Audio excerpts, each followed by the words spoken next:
المسلمين أما بعد आज की ये बदल दरबार जो मुनाकिद की गई है मैं तकरीब में आने वाले तमाम मेहमानों और तमाम दरबार को खुशामदीद कहता हूँ। तिलावत पुराने तिलावत से आगाज महफिल का इस दूर से बाजार रास्ता मंजिल का अन्य तिलावत पाठ के लिए दावत देता हूँ ताकि मोहम्मद यासीन को कि वो आए और तिलावत पेश करें।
وإلى الأرض كيف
نصیب نہیں ستدی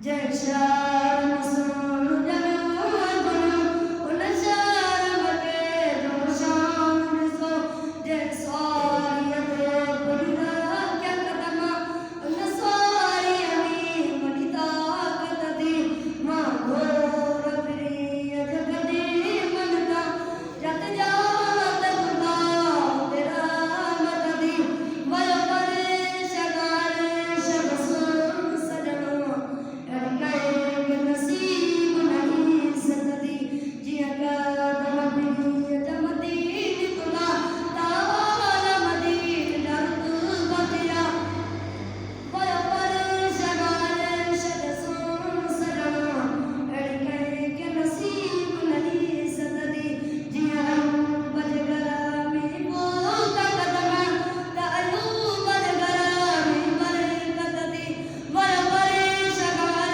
شب سن سجنو اڑکے نصیب نہیں ستدی جیا دھن کے بدار میں بوتا قدم اننی لبکے لگیا اننی کرم قرآن جب چیڑی حالت دی ان کا مجیالا مسرت دی ماں گور پری جگدی منتا جت جات گناہ تیرا مت دی ویو پر شگار شب سن سجنو اڑکے نصیب نہیں ستدی اما عاشق تیرا دی صدا محبوب تیرا قدم کیا اما عاشق تیرا دی صدا محبوب تیرا قدم کیا مولا کرم سنائیوا محبوب کر جنت دی ماں گور پری جگدی منتا جت جات خدا تیرا مت دی ویو پر شگار شب سن سجنو اڑکے نصیب نہیں ستدی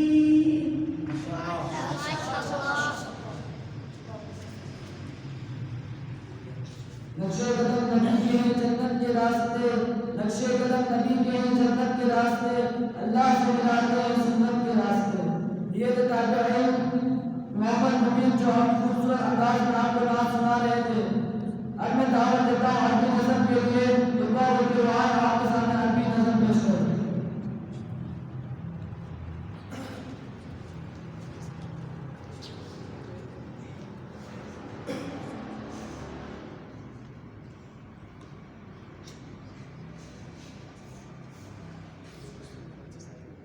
يا سائلنا عن أمتنا عن عزتنا وحضارتنا طاولنا النجم برفعته وتجاوزناه برفعتنا يا سائلنا عن أمتنا عن عزتنا وحضارتنا طاولنا النجم برفعته وتجاوزناه برفعتنا هل تذكر بدرا كيف غدت جند الرحمن تساعدنا هل تذكر بدرا كيف غدت جند الرحمن تساعدنا هل تذكر يوم الفتح وقد دخل الأفواج لملتنا يا سائلنا عن أمتنا عن عزتنا وحضارتنا طاولنا النجم برفعته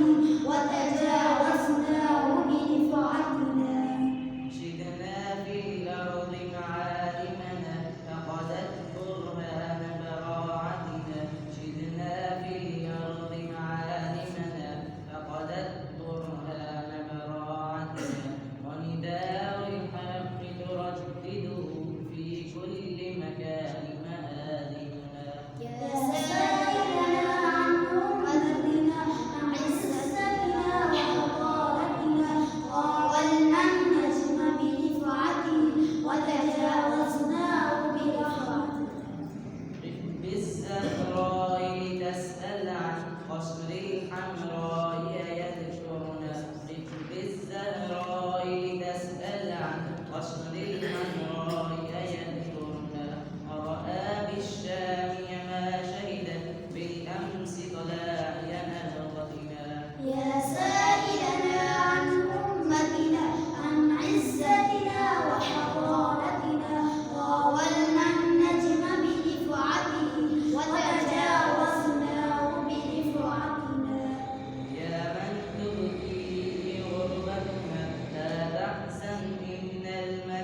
طاعتنا يا سائلنا عن أمتنا عن عزتنا وحضارتنا طاولنا النجم برفعته وتجاوزناه برفعتنا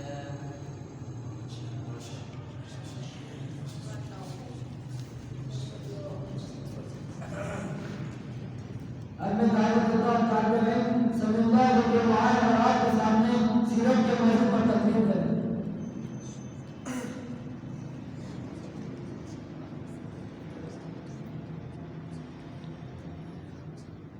نحمده ونصلي على رسوله الكريم أما بعد فأعوذ بالله من الشيطان الرجيم بسم الله الرحمن الرحيم لقد من الله على المؤمنين إذ بعث فيهم رسولا صدق الله العظيم وقال النبي صلى الله عليه وسلم كنت نبيا وآدم بين الروح والجسد أو كما قال صلى الله عليه وسلم حضور آئے تو سر آخری اشفاق دنیا حضور آئے تو سر آخری اشفاق دنیا اندھیروں سے نکل کر روشنی میں آ گئی دنیا مجھے چہروں کا سب خطرہ سب چہروں پہ نور آیا حضور آئے تو انسانوں کو جینے کا شعور آیا.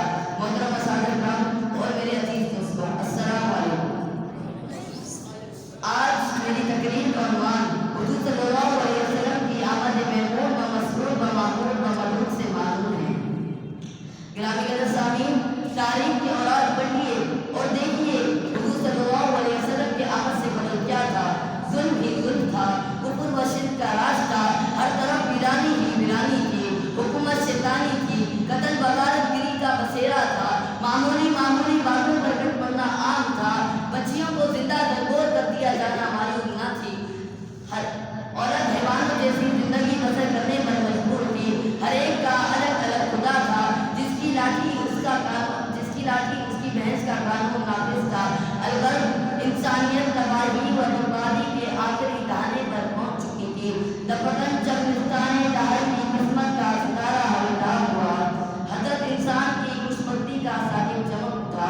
ظلمات کو اجالوں کی خبر ہوئی کہ یتیم عبداللہ جگر و شاعر آمینہ شاعر حرم حکمران نرم و عجم قائد انسانیت فرمان روائے عالم شہنشاہ کونین صلی اللہ علیہ وسلم بلوچ پیر 9 ربیع الاول سن عام الفیل و مطابق 22 اپریل 571 عیسوی کو عالم قدس سے عالم امکان میں بے بصر کو باوصر کرنے کے لیے, بے نظر کو بنظر کرنے کے لیے, مردہ دلوں کو حیات جاودانی دینے کے لیے, کیسر اور اکاسیر کی نکت کا بھرم توڑنے کے لیے.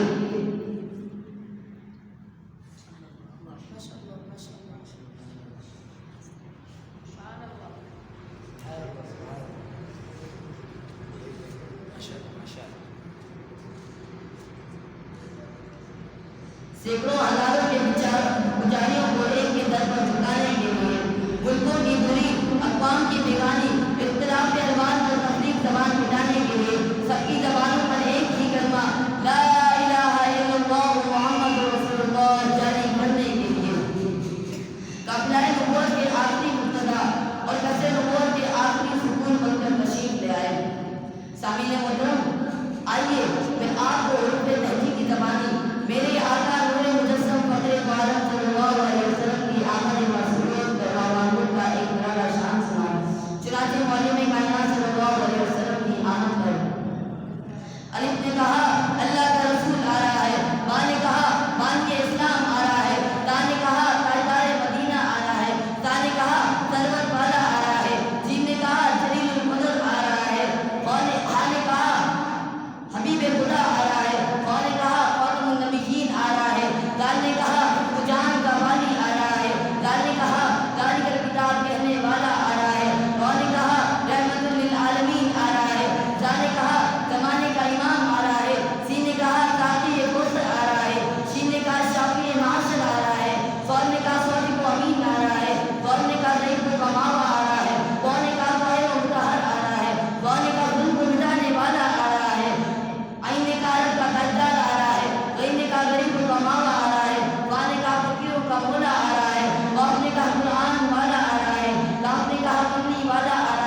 तानी तो बड़ी चीज है, साया भी न मिलेगा।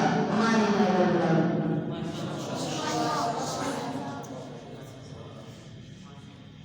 आमिना के लाल से शम्सो कमर शर्मा गए, आमिना के लाल से शम्सो कमर शर्मा गए, रोशनी बेली खुदा हुकुम मोहम्मद आ गए। अन्य दावत देता ताबईन मोहम्मद फैसल को दुआएं मुराद रसूल पर आज के सामने तकरीम पेश करो।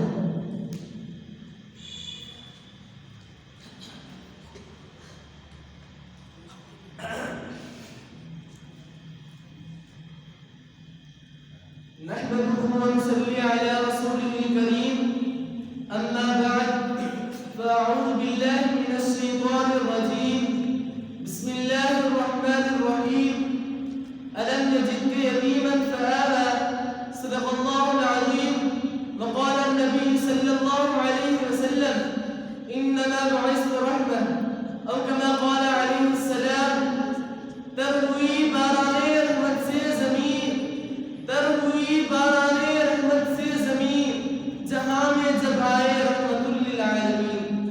قابل صدر احترام اساتذہ کرام اور میرے ہم سفر ساتھیوں، السلام علیکم ورحمۃ اللہ وبرکاتہ۔ آج میں آپ حضرات کے سامنے جس موضوع پر لب کشائی کرنے کی جسارت کر رہا ہوں وہ ہے حضرت محمد صلی اللہ علیہ وسلم کی ولادت۔ گرامی قدر سامعین، خدا کی شان ہے کہ سرور دو عالم صلی اللہ علیہ وسلم کی ولادت مبارکہ سے قبل ہی اللہ تعالیٰ نے آپ کے والد عبداللہ کا سایہ سر سے اٹھا دیا اور آپ کو یتیم پیدا کیا تاکہ دنیا کو معلوم ہو جائے کہ میرا یتیم کسی دنیاوی سہارے کا محتاج نہیں، بلکہ بچپن ہی سے ان کی تربیت وہ ذات باری کرے گی جس نے اس کے سر پر ختم نبوت کا تاج سجانا ہے۔ کسی نے کیا خوب کہا، پیدا ہوئے تو باپ کا سایہ اٹھا دیا، پیدا ہوئے تو باپ کا سایہ اٹھا دیا، گھٹنوں چلے تو دادا علم کو روانہ تھا، سائے پسند آئے نہ پروردگار کو، بے سایہ کر دیا گیا اس سائے دار کو۔ اس مکتب توحید میں اپنے محبوب محمد صلی اللہ علیہ وسلم کو ابو ابو پکارنے کی عادت نہ پڑے بلکہ ہر پکارنے کی عادت ڈالی جائے۔ فاران میں کس ابو کو پکارے گا، طائف میں کس ابو کو پکارے گا، احد میں کس ابو کو پکارے گا، بدر میں کس ابو کو پکارے گا، خندق میں کس ابو کو پکارے گا، حنین میں کس ابو کو پکارے گا۔ ابھی سے خدا کو پکارنا تیرا کام ہے اور یتیمی کو سہارا دینا میرا کام ہوگا۔ الم نجدک یتیما فآوی، ابھی دنیا میں آپ صلی اللہ علیہ وسلم کے تشریف آوری کا پہلا ہی دن تھا کہ ایوان کسر و کسرا میں ہنگامہ برپا ہو گیا، آتش کے دل بجھ گئے، کنگرے ٹوٹ گئے، دہائی مچ گئی کہ ایک والا آ گیا۔ وہ دیکھو حرم کی طرف قبرے لات عزا منات پر لرزہ داری ہے، کب کپا رہے ہیں۔ کسی نے کہا اے ہمارے معبود تمہیں کیا ہو گیا؟ آواز آتی ہے ایک والا آ گیا، ایک والا آ گیا۔ کسی کے گھر شادیاں نہیں بستے ہیں، کسی کے گھر دنیا کی طرح نہیں بستے ہیں۔ وہ دیکھو آمنہ کے گھر نوریوں کے سردار کی قیادت میں ترانہ گایا جا رہا ہے، ایک والا آ گیا، ایک والا آ گیا۔ سبحان اللہ۔ سامعین محترم، کسی کے گھر بچہ ہو تو برادری مبارکباد دیتے ہیں، قوم مبارکباد دیتی ہے، رشتے دار مبارکباد دیتے ہیں، دوست مبارکباد دیتے ہیں۔ وہ دیکھو آج عبداللہ نہیں ہے لیکن دروازے پر نورانی ملائک مبارکباد دے رہے ہیں، نوری بشر کے دروازے پر ملائک مبارکباد دے رہے ہیں، ملائک یتیم کے دروازے پر مبارکباد دے رہے ہیں۔ سلام یا آمنہ کی لال محبوب سبحانی، سلام یا آمنہ کی لال محبوب سبحانی، سلام اے فخر موجودات فخر دو انسانی، تیرے آنے سے رونق آ گئی گلزار ہستی ہے۔ ومعلوم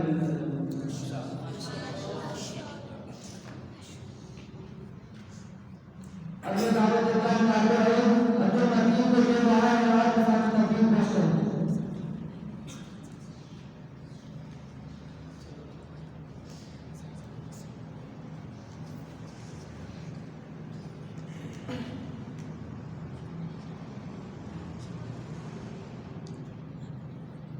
الحمد لله رب العالمين والصلاة والسلام على رسول الكريم اما بعد۔ میرے دوستوں، احساس کمتری سے جان چھڑائیے، بزدلی سے توبہ کیجیے، سستی اور بے حسی کو قریب نہ بھٹکنے دیجیے۔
So I am going to invite Mr. Joseph, please come deliver the speech.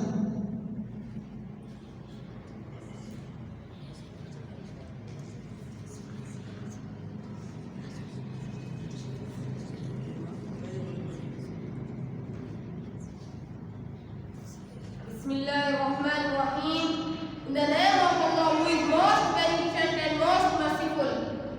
Respect principal, teachers, and my dear friends. Assalamu alaikum.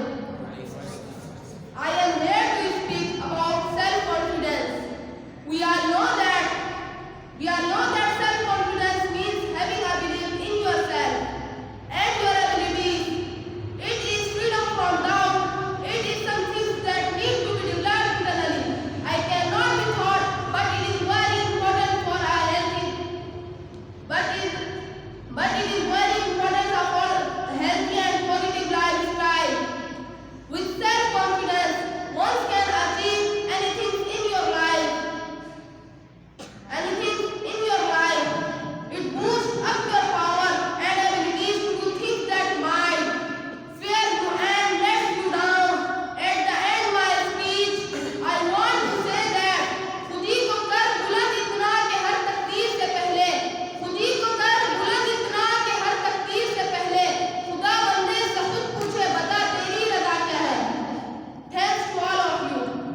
الحمد لله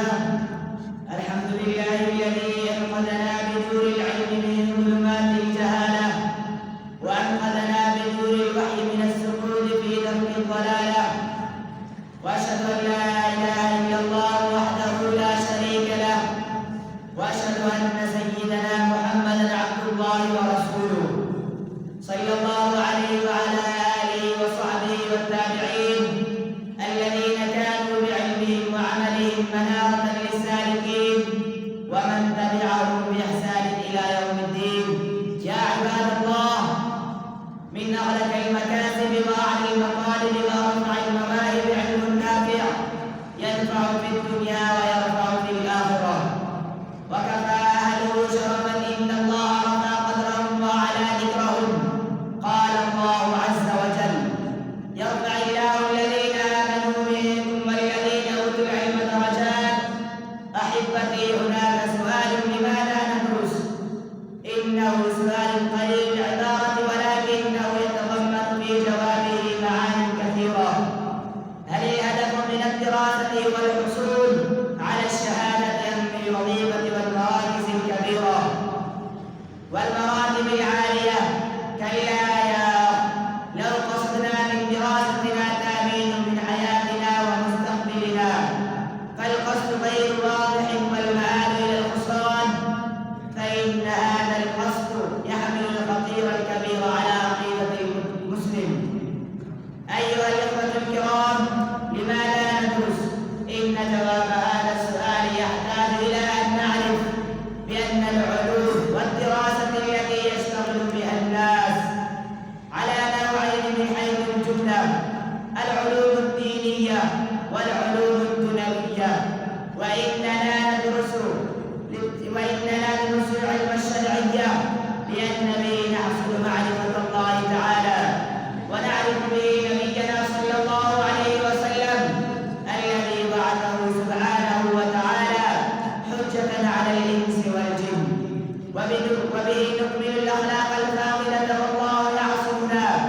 والله يعصمنا به من الوقوع في شراك الفتن، سواء كانت من فتن الشهوات أو من فتن الشبهات. من كان غرضه من دراسة العلوم الشرعية أن يحصل بها المكاسب الدنيوية فليذهب إلى غير هذا الميدان وليبحث غير هذا السبيل، فإنه من طلب علما مما يبتغى به وجه الله لا يطلبه إلا لدنيا يصيبها لم يجد رائحة الجنة.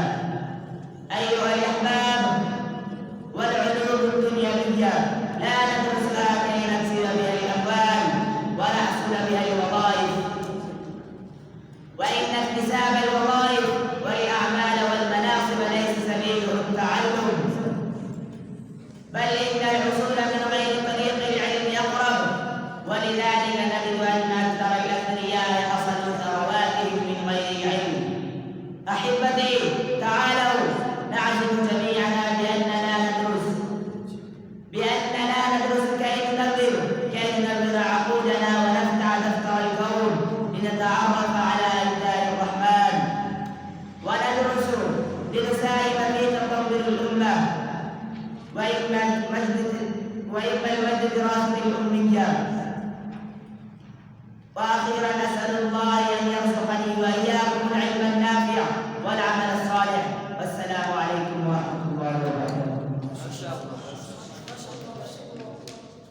अब दावत देता कागज है कागजात को जमात और तकलीफ करते हैं।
انوکھی شان سے پھول عبداللہ کا ٹنگا انوکھی شان سے وہ پگھل کر رہ گئے داروں کو چکر آ گئے. اب میں دعوت دیتا ہوں طالب علم زکریا کو دعا اور تقریر پیش کریں.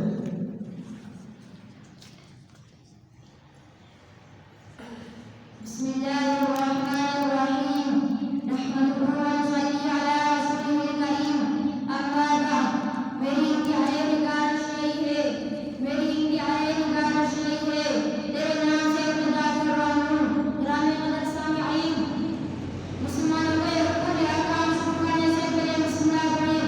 وہیں سے اٹھے تو بسم اللہ، خرید فروخت کریں تو بسم اللہ، محنت مزدوری کریں تو بسم اللہ، میدان جنگ میں تھار اٹھائیں تو بسم اللہ، قلم ہاتھ میں لیں تو بسم اللہ، کتاب کی ورقی گردانی کریں تو بسم اللہ. غرض یہ کہ ہر کام کے آغاز میں بسم اللہ کرنے کا حکم دیا ہے.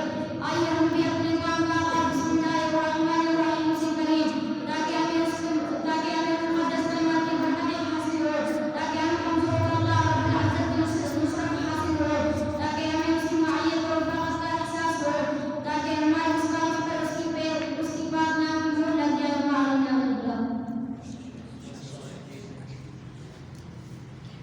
I would like to call Mr. Asadullah, please come in front and deliver the speech.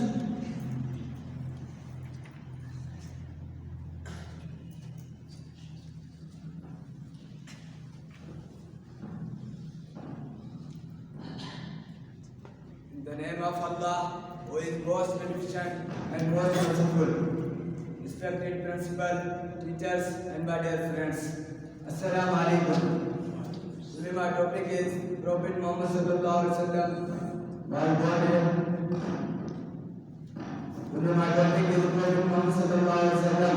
Muhammad was born in Makkah in 571 AD. The name of his father was Abdullah and the name of his mother was Amina. Muhammad was born after the death of his father and his father Muhammad was born after the death of his father. His mother also died when he was only 6 years old. After the death of his mother, Muhammad was brought up by his grandfather Abdul Muttalib and later on by his uncle Abu Talib. Muhammad was serious-minded and very often used to think about everything which is around him. As a young boy of 13 years, he joined his uncle in his business. Thanks to Allah.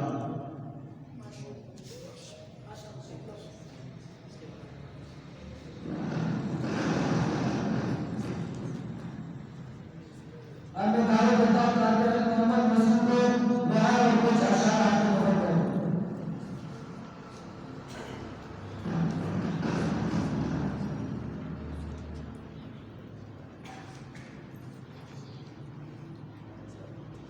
بسم اللہ الرحمن الرحیم. آج میرا عنوان ہے جذبہ جنگ کے بارے میں اشعار. میرے تن کے زخم ناگن ابھی میری آنکھ میں ابھی نور ہے. میرے تن کے زخم ناگن ابھی میری آنکھ میں ابھی نور ہے. میرے بازوؤں پر نگاہ کر جو غرور تھا وہ غرور ہے.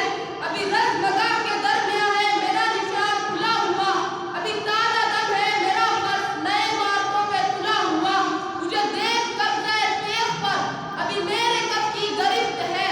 بڑا منتقم ہے میرا لہو، یہ میرے نصیب کی سرشت ہے.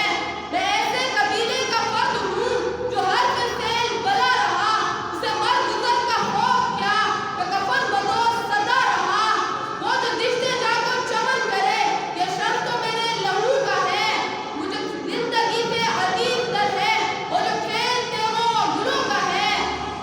سو میرے غریب نہ بھول کیوں کہ ستم کی شک و زوال ہے.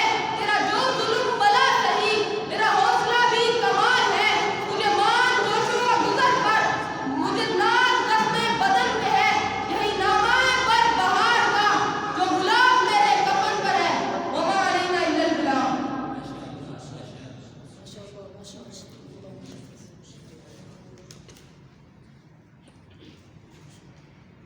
اب میں دعوت دیتا ہوں طالب علم محمد شریف کو روایت اور عربی میں خطبہ پیش کریں.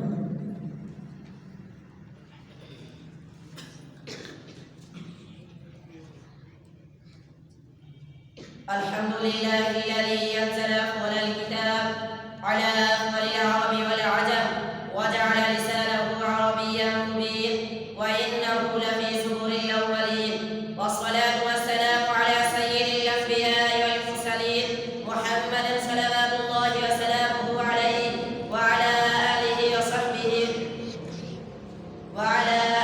وصحبه ومن تبعهم بإحسان إلى يوم الدين. أما بعد فأعوذ بالله من الشيطان الرجيم. بسم الله الرحمن الرحيم. وقال سبحانه وتعالى إنا أنزلناه قرآنا عربيا لعلكم تعقلون.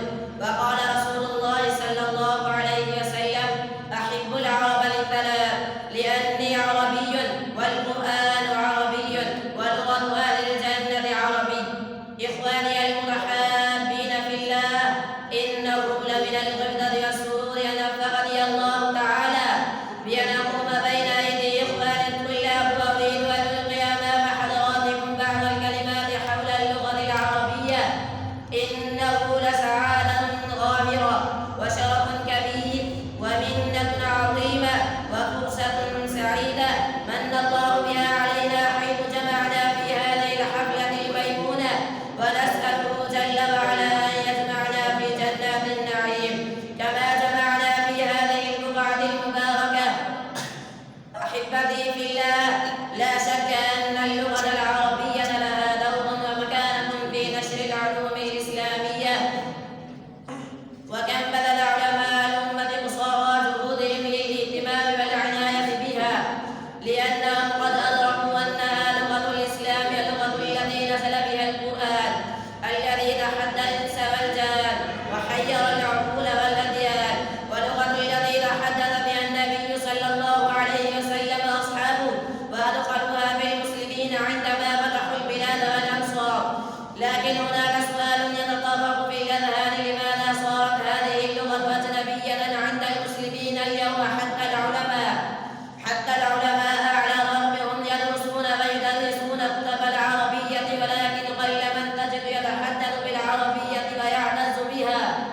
أين حبنا بالنبي صلى الله عليه وسلم وأصحابه وأدخلوها بالمسلمين عندما فتحوا البلاد والأمصار؟ وما علينا إلا البلاغ. हमें दावत देता हूं ताकि हम अपने भाइयों को रिवायत रखें। खुदा दोस्तों,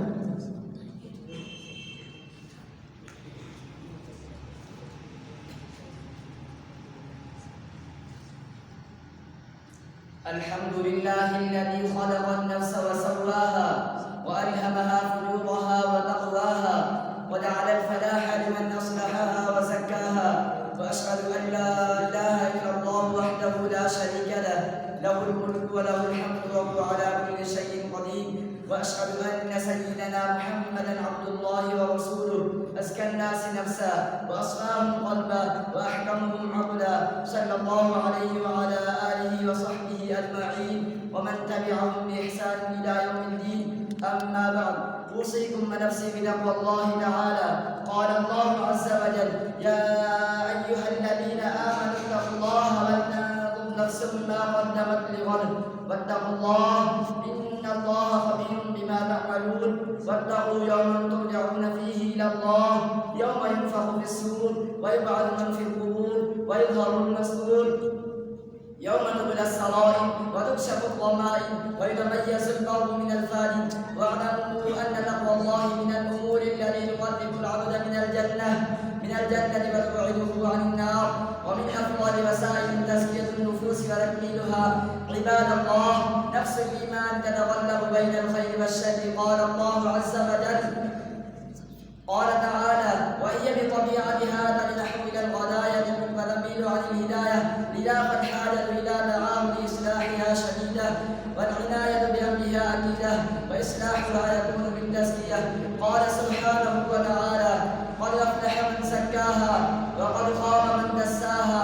أيها الإخوة، التزكية هي تطهير النفس عن الميل إلا ما حرم الله تعالى ورسوله صلى الله عليه وسلم، والانحياز إلا ما أمر الله تعالى به ورسوله. قال صلى الله عليه وسلم: ثلاث من فعلهن فقد طعم طعم الإيمان: من عبد الله وحده فإنه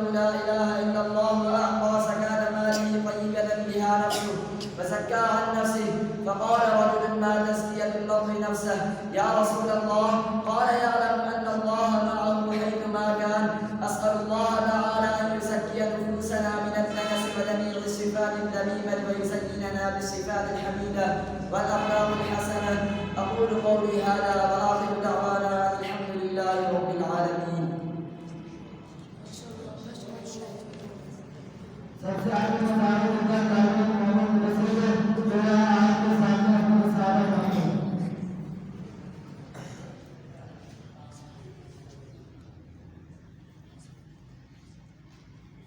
نحمده ونصلي على رسوله الكريم أما بعد فأعوذ بالله من الشيطان الرجيم بسم الله الرحمن الرحيم محمد رسول الله والذين معه أشداء على الكفار رحماء بينهم صدق الله العظيم.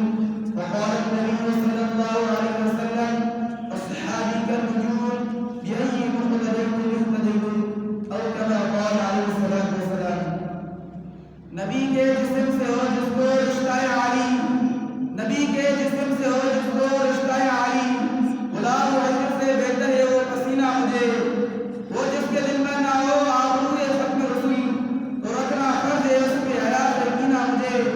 نبی کی شان لکھی حضرت صحابہ لکھوں کہ اس انگوٹھی پہ رکھنا ہے ایک نبینا مجھے. محترم اساتذہ کرام اور میرے دوستو السلام علیکم ورحمۃ اللہ وبرکاتہ. آج میری تقریر کا موضوع بڑا ہی اہم اکرم اعظم افضل و اعلیٰ و بالائے محمد صحابہ کرام سے معلوم ہے. سامعین گرامی، آپ حضور بھی جانتے ہیں کہ لوگ جنہوں نے آقا نامدار سرکار دو عالم فخر مجسم شافی محشر صافی کوثر صلی اللہ علیہ وسلم کی صحبت کو اختیار کیا اور ایمان لائے اور نیک اعمال کرتے رہے اور ایمان ہی کی حالت ان کی وفات ہوئی تو یہ لوگ صحابی رسول ہیں. یہ بات میں اور روشن کی طرح بات ہے کہ صحابہ کرام رضوان اللہ علیہ اجمعین دین کی بنیاد ہے اور دین کے عمل پھیلانے والے ہیں. انہوں نے حضور صلی اللہ علیہ وسلم سے براہ راست بلا واسطہ دین حاصل کیا اور ہم لوگوں تک پہنچایا. یہ وہ مبارک جماعت ہے جس کو رب کائنات نے اپنے نبی پاک صلی اللہ علیہ وسلم کی محبت کے لیے چنا، جو بلا شبہ محمد کا افضل ترین طبقہ ہے. قلوب ان کے پاک ہے، علم ان کا گہرا تھا، نور وحی سے وجود ان کا منور تھا، جو حقیقت میں عملی قرآن تھے، تکلف اور تصنع میں کل عالم تھی، جذبہ اسلام سے بھرپور تھے، امت محمدیہ کے انتہائی ہمدرد اور غمخوار تھے، ہر لہجہ اور ارغام سنت نبی پر معمور تھے، ہر لہجہ اور ارغام سنت نبی پر ہر لہجہ اور ارغام سنت نبی پر معمور تھے. ایمان کا مضبوط چٹان سے راسخ تھا. جی ہاں، یہ وہی مقدس طائفہ ہیں جن کے استاد رسول اللہ صلی اللہ علیہ وسلم تھے. ان کا نصاب کتاب اللہ تھا، ان کی دستگاہ بیت اللہ تھی، ان کا طریقہ سنت نبی اللہ تھا. غرام قدر آباد، یہی وجہ ہے کہ رب کریم نے اپنے کلام مقدس میں صحابہ کرام کی اس برگزیدہ جماعت کو کہیں اولئک من المفلحون سے پکارا اور کہیں اولئک الذین امتحن اللہ قلوبهم للتقویٰ کہہ کر ان کی تقویٰ کی دعوت دی اور کہیں رضی اللہ عنہم رضو کا فرمانا سنایا. آخر ایسا کیوں نہ ہو، یہ وہی صحابہ ہیں جو زبان کے پکے اور قول کے سچے تھے، حیا کے بغیر اور عفت اور عصمت کی تصویر تھے، جنہوں نے اپنے نبی کے آبرو کی خاطر، اسلام کی عظمت کی خاطر اپنے بیویوں کو بیوہ کروایا، اپنی اولاد کو یتیم کروایا، گھر سے بے گھر ہو کر، وطن سے بے وطن ہو کر پوری دنیا میں اسلامی پرچم لہرایا. سامعین گرامی، بلکہ میں تو کہتا ہوں سارے قرآن کا نچوڑ صحابہ ہیں، سارے انبیاء کی سیرتوں کا نچوڑ صحابہ ہیں، پیغمبر کی مکی زندگی کا نچوڑ صحابہ ہیں، نبی کی گفتار کے نچوڑ صحابہ ہیں، نبی کی کردار کا نچوڑ صحابہ ہیں، نبی کے اخلاق کے نچوڑ صحابہ ہیں. بلکہ میں ایک قدم آگے بڑھ کر کہتا ہوں میرے محبوب پیغمبر رب کی ربوبیت کا خلاصہ ہیں اور صحابہ حضور صلی اللہ علیہ وسلم کی نبوت کا خلاصہ ہیں. شاعر کہتا ہے خدا نے خود جنہیں بخشا رضامندی کا پروانہ، خدا نے خود جنہیں بخشا رضامندی کا پروانہ، انہیں پر بعد ناداں کچھ گھڑا کرتے ہیں افسانہ. خدا کی رائے سے بھی ہیں منرم رہے معاذ اللہ، میں کہہ دوں کیوں نہ ہے ظالم تجھے پھر رکھتے جو بنا ہونا.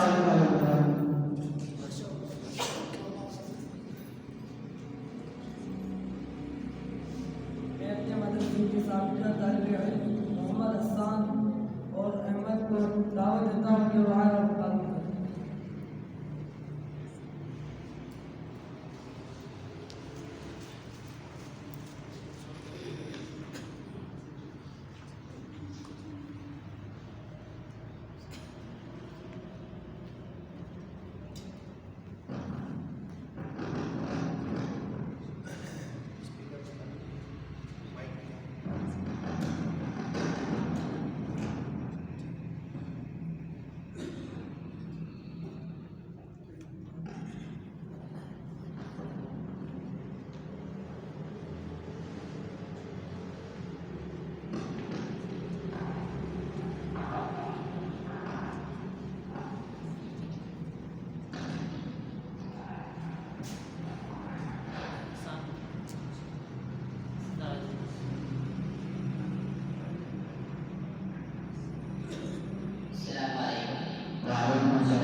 أدرسكم بالنسبة العربية. هل تتحدث العربية جيدة؟ نعم أتحدث العربية جيدا. ما اسم المدرسة بك؟ اسمها مدرسة ابن عباس. وماذا تعمل أنت؟ أنا أدرس الهندسة. ماذا تدرس الهندسة؟ ماذا تدرس الدين الإسلامي؟ لابد أن تدرس الدين الإسلامي. أنا أحب الهندسة. لا لابد أن تدرس العربية لأن فيها إجابة والعمل. إن شاء الله سأدرس الدين الإسلامية. السلام عليكم. وعليكم السلام. مع السلامة.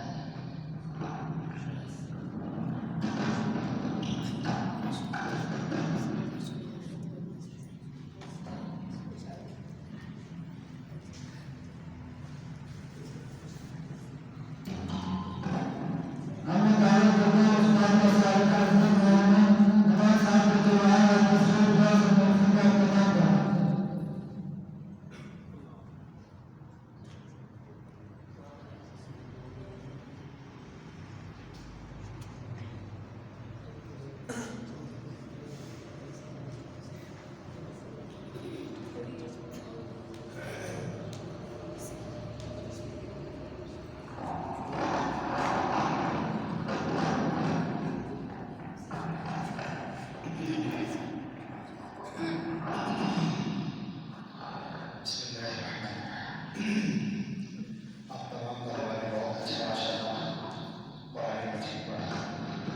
जिन्होंने नात पढ़ी वो भी बहुत अच्छी।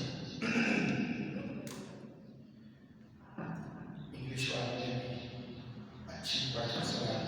अरबी वाले बस इस बात की कोशिश हो कि जो हम यहाँ के जो हमने मवाद तैयार करना है और जो हमने पढ़ना है वो हमारे सामने रखा हो। मुस्तफिद मुहम्मद याद को तो बहुत आदत होती की बात है, नहीं तो कम से कम एक पीछे काफी ऐसा बैठा हो जो हमें तलकीन करता है, जो हमें बताता है अगर हम भूल जाए। और बहुत अच्छा आपने कुछ ऐसे बिल्कुल कराई। अल्लाह ताला इसे आपको और से आगे बढ़ाए। तरक्की इंशाअल्लाह आपके लिए और मुस्तकबिल इंशाअल्लाह आपका है। आप और मजबूत करेंगे इंशाअल्लाह।